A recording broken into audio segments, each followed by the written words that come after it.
Welcome to the Modern Classrooms Project podcast. Each week, we bring you discussions with educators on how they use blended, self-paced, and mastery-based learning to better serve their students. We believe teachers learn best from each other, so this is our way of lifting up the voices of leaders and innovators in our community. This is the Modern Classrooms Project podcast.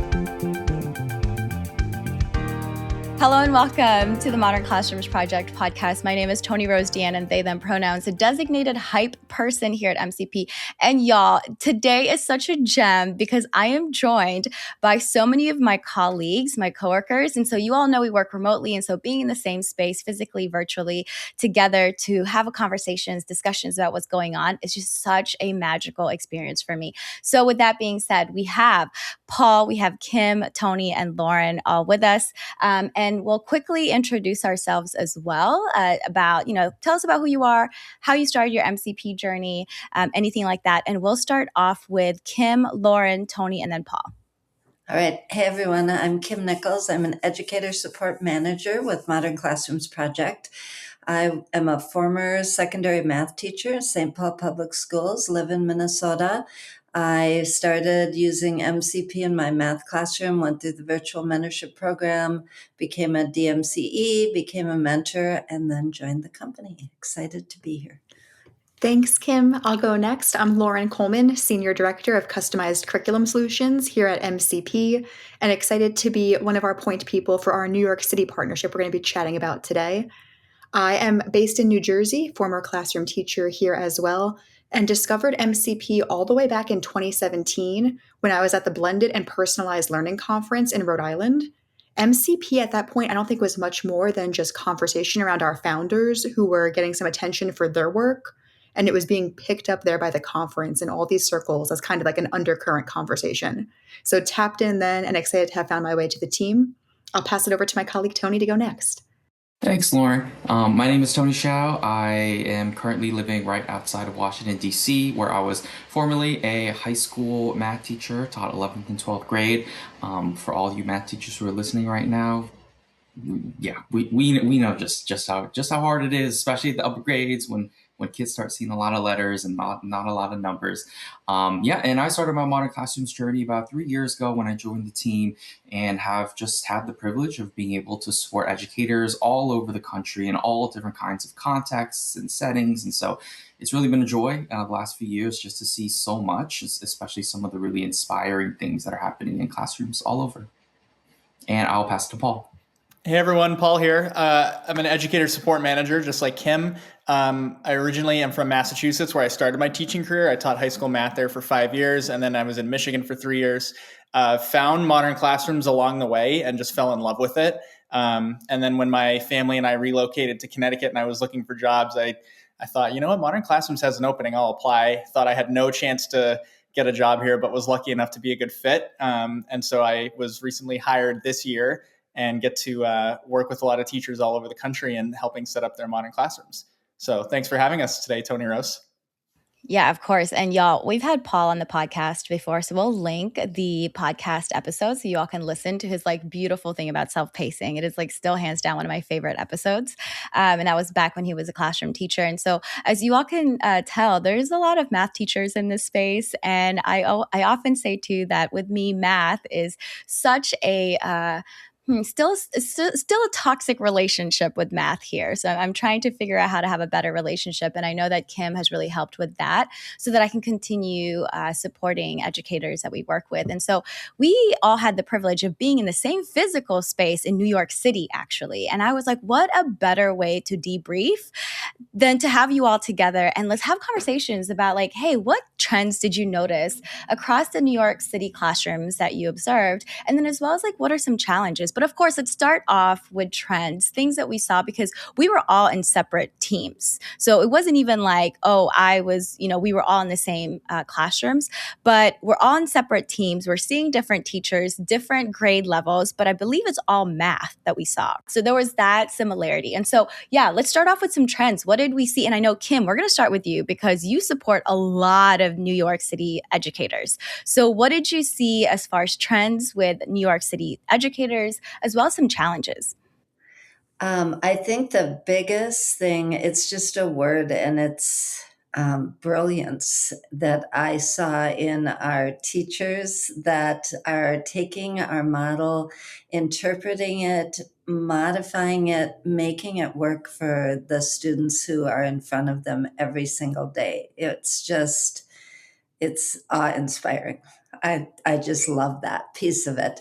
I think challenges.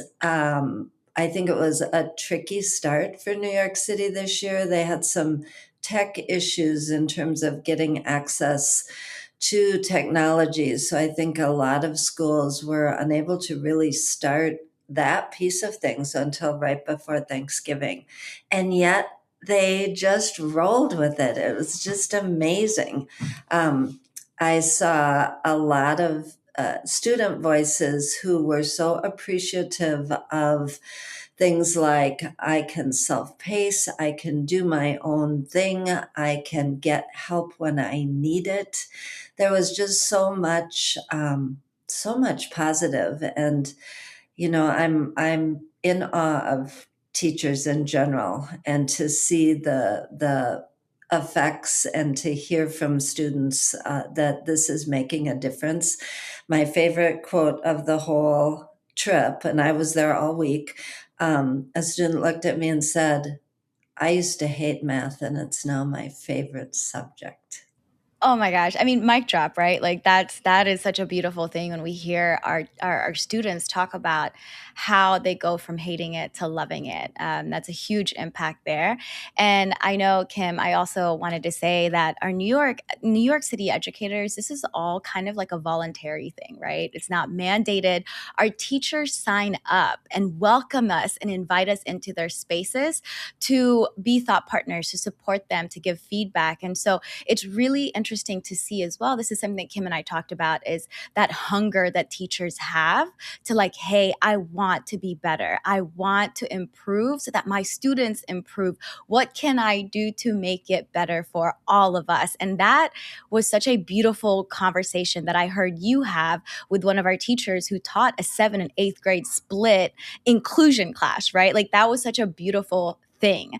And so moving to Tony, you've worked with New York City educators for a couple of years now, the past 3 years that you've been with Modern Classrooms.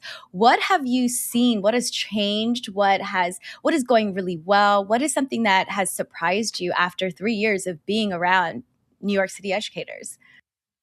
Yeah, that's a great question. I think the biggest thing that I noticed in this past visit and over this past school year as compared to previous school years is that teachers are really, I think, they have the tools to keep going, right? And that they can persevere, they can sustain their practice, especially in these math classrooms now that they have, like a full set of resources. They have like really amazing and specific sort of guidance, a lot of that from Kim in her work with these mentees to say like, hey, I see that the model is great, right? Like I see MCP, everything I've learned, it sounds amazing, right? But then as soon as you get into the real world and you're looking at your students and you're spending time in class and you're trying to put all these things together, it gets really complicated really quickly, not to mention, all the limitations that you might have with, say, technology that you may or may not have, what your administrators may or may not want you to do, initiatives that may or may not be, that you may or may not think is ultimately helpful for your students. All of those things, right, make actually implementing really complicated. And I think for a lot of teachers, kind of, I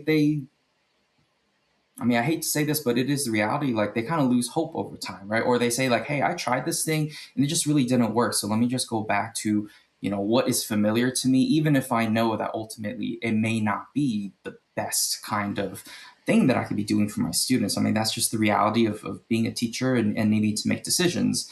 But what I saw in every single classroom that I was a part of in this last week were teachers are really trying and teachers are really hopeful and teachers knew, right? Teachers know when things kind of are working or not. And they're like, hey, I know this needs improvement. Like, please give me some ideas because I really want to, make sure this works. Like, how can I make sure all my students' questions get answered if I'm working in small groups, right? How can I make sure I'm keeping up with my illustrative math pacing if my students are able to self-pace? So I think teachers are just asking a lot of questions, which means that they really want to engage, which ultimately I think is a wonderful thing, especially like you said, Tony Rose, this is voluntary, right? Like none of the teachers who we saw need to do this, right? They have not been told like, you must do this. This is all opt-in.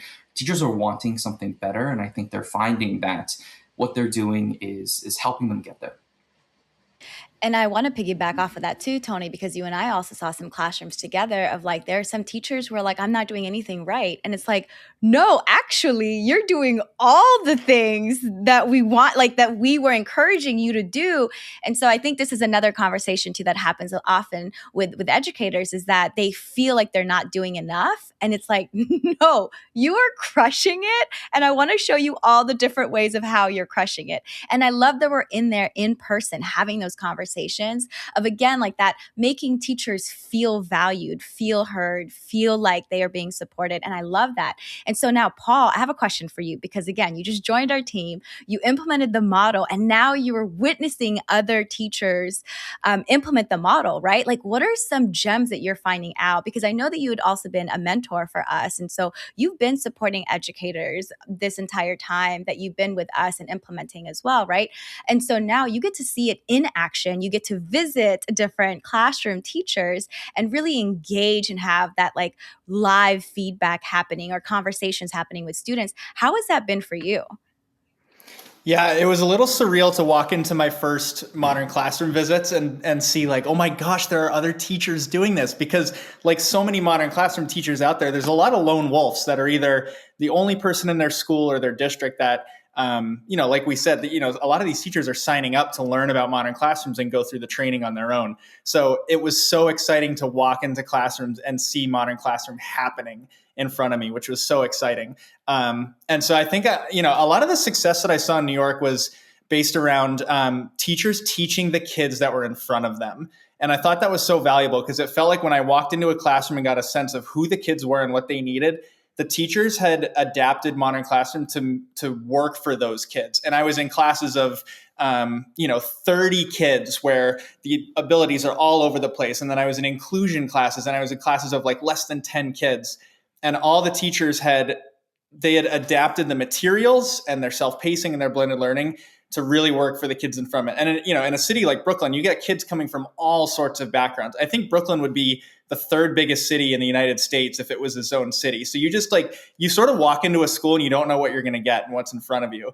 And I was just blown away by the expertise of the teachers to really be there for the kids in front of them, especially because so many of these teachers are lone wolves, and they're kind of, they get the coaching calls and the mentoring from us, but it's really valuable to be able to, work with colleagues on this, which can be challenging for a lot of these teachers. So again, just to be able to walk in these rooms and see modern classrooms shining is a testament to these educators, because, they're really going for it. Like you said, Tony Rose, they might not feel like it's always an A+ home run day, but they really, I think, exceeded expectations based on their circumstances. So shout out to all the teachers that we saw in New York for sure. Yeah, and I want to say too, the lone wolves, like these are teachers who are being assertive, advocating for their needs as well, right? And having those hard, challenging, difficult, questionable conversations with admin. I mean, there were so many schools that we walked into, and those teachers were really the only ones. But to be greeted by admin and be like, "Oh, y'all are Modern Classrooms Project? Y'all are here? What do you mean you're here?" And we're also like, thank you for being here. So I know for my experience, when I went into classrooms and when I went into schools, there was always that greeting of like, oh my gosh, we're excited that you're here. Like you actually exist. Like you're here to support a teacher. And that's still really dope for our community, right? And so we've gotten a good amount of interest for that too, because of these lone wolves who are implementing, who are being assertive, being advocates for like creating a more student-centered learning, right? So now, Lauren, again, you're also brand new, and we were like, here you go. Now you get to have New York City. What has your experience been like? That greeting that you just described coming from the admins was a complete surprise and absolute delight for me. I went into these site visits expecting that there were going to be strong lone wolf implementers that we were going to be celebrating, but perhaps not a lot of real attention or awareness to them kind of on the radar of like the larger school level. So I was ready to go in and have to introduce myself, introduce MCP to an admin who may have been arm's length or fairly separate from this. I was ready to start pitching and giving background context, and I didn't have to do it once. All these kind of, talk tracks I had prepared, completely unnecessary because the real appetite was already there. And this was so fulfilling because oftentimes these admins were prepared and ready to co-walk classrooms with us and see things in action, or just ready to have conversations afterwards where the main question was basically, what's next? They know that there's a lone wolf here that's demonstrating some traction. They're seeing good things out of this classroom. And they're just eager to figure out, like, hey, if there's another group of teachers over here that I'm aiming to support, can I do something?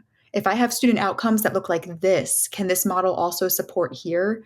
So lots of use cases are popping up in conversation, lots of discussions around the second half of the year coming up or next year. So just really excited by the fact that without much effort on our part in advance of this site visit to draw attention to ourselves, the impact is speaking for itself. And that's such a great point too, Lauren. Y'all, shout out to admin who supports teachers. I mean, we can't say that enough. And the fact that like the admin are well versed enough, or maybe just like know enough that like, hey, this teacher's trying something new. And instead of me saying, you cannot do that, I'm going to see how it plays out. I'm going to have all the questions. I'm going to have all of the ideas and the concerns that I may have, but I want to see how it plays out first. And so really shout out to admin too, who continue to support educators who are trying new things. And so y'all, we're trying this new thing. Also, speaking of trying new things, we wanted to have podcast episodes that are a little bit shorter, right? And so it's a little bit more bite-sizable and scaffolded. And so this is an opening question for anyone who wants to answer, is there anything else that you all want to share with the group about, with their listeners, about New York City educators and admin? Any supports, any advice, words of advice, or anything that you're just like, you know what, think about this moving forward, right? And anyone can start. I can kick us off by just kind of talking about the importance of community. Our MCP team is always here, and especially in New York, where it is an opt-in basis, we're working with a lot of teachers who are islands in their building in terms of implementation. But just know that our MCP team is here to make sure that if you're feeling like you are the trendsetter or the individual person in your building trying out something new, when it gets scrappy or uncomfortable, the team is here. Kim is one of the most phenomenal coaches who's ready to give feedback, having seen so many classrooms, to make those connections. Our webinars bring people together. Even as our team, we didn't debrief on the ground together because we were visiting more than 40 schools across boroughs. Y'all, there was a lot of time spent in Ubers, on the subway, just kind of riding around, like a lot of time getting where we needed to be able to see everybody in action at least once. And those touch points were individual, which was phenomenal to be able to be there one-on-one. But like the community building is the part that we take on next. I would agree. Kim, hold on. Before you say, I wanted to give you a shout out, Kim, because you don't play about your mentees, okay? Like Kim, if you have Kim as a mentor, you're going to hear from Kim, regardless of whether you want to or not. So as far as community is engaged, like we're talking about community, Kim is so good at pulling the teachers in, right? Because again, Kim, share with us some of the conversations that you've had with your teachers, and then as well as like what you were going to say before I interrupted you. Oh, you're all right. No. It's already, I have had 3 New York teachers call today, 3 calls this morning from people that we saw who are pouring through the feedback and so grateful. One of them, Tia, is one that you and I saw together. And that turned into a 45-minute tears and such gratitude. So that I do agree the community is huge. And yes, New York teachers, you will hear from me. And keep calling. I think I have 19 calls this week just from teachers who want to hear more. They want to see what they can do next. They want to be ready for January. So it's so exciting. It's just so exciting. And y'all, that sounds like a lot, but I promise you that is Kim's favorite piece, I think, is having conversations with educators. And a lot of the times too, Kim says like she always has to talk people off the ledge. Like, no, you actually got this. I promise you got this. Here's a small thing that you could implement right away so that you feel a little bit better about implementing the model. So again, like what Lauren says, reach out to the community. The community is here. If you are having, if there's tension between you and admin as well, of like, I don't know how to communicate this, we have so many opportunities for leaders to get involved as well so that we can take that on and you don't have to, and you can continue focusing on serving your kids. Paul, Tony, what about y'all? I was just going to say it was great. I mean, these teachers are signing up to be observed. And so they are like craving feedback and coaching. I mean, to piggyback on what Kim said. And it's really exciting. I mean, when I was teaching, observations and evaluations, it was stressful. It was nerve-wracking. Administrators don't often have the time to just walk around into classrooms and make it, to normalize it. And so for me, observations always felt like I got to be on my A game. I hope my kids are on their A game. And so it's nice that I think we get to do these classroom visits and just normalize like walking into a room, chatting with kids. And like I said, the teachers are really craving coaching and feedback, and they're excited to get the feedback, and they know that they're not perfect, and they know that like we can wonder things and have great conversations about next steps, and like Kim said, what they can do in January. So I love that about the New York trip, and I would just encourage teachers, none of us are finished products, especially in teaching. There's always something more to learn from new people, from articles, from videos, from coaches. So I loved that. It was a great experience, especially for me, like not being New York City's coach, like these mentees, they're meeting me for the first time. And so kudos to them for having this random guy walk into their room and provide some feedback. And they were all for it. It was really, really cool. That is a fact, Paul. That is a fact. Like complete strangers walking in, providing feedback, and you are open and receptive to it. So we, again, thank you all teachers for being so receptive. And then of course, as Paul and Kim knows, like you two both implemented the model. Like, every year, every semester, it's a change. Honestly, sometimes it could be every month that there's a change. So it's not a finished product all the time, right? And I think that's a lot of the reasons why people stick with teaching is because it does change so much. It's never boring. Tony, what about you? Yeah, piggybacking off of Paul, what you were sharing and what we were talking about in terms of building community, I think something that could be really valuable, especially for just the cohort of New York City teachers, is to help build and share expertise among one another. I think especially if you're alone, like what you can do is you can go on a website, you can find examples, you can find a lot of different templates, like you can find a lot of resources. But it's different if you can talk to somebody who, teaches in this, in the same district as you, right? Somebody who is familiar with like what is going on in your schools. And so however we are able to, I think, connect folks together, talking about the feedback, right? Oftentimes the feedback that I'm able to give to teachers are things that I've seen other modern classroom teachers do. And I just kind of log it in my brain. I'm like, that's an amazing way to do something. And when the right time comes and a teacher is in a similar situation who's struggling with something, I can provide this as a tip, or as like, hey, I've seen this before. Have you considered that?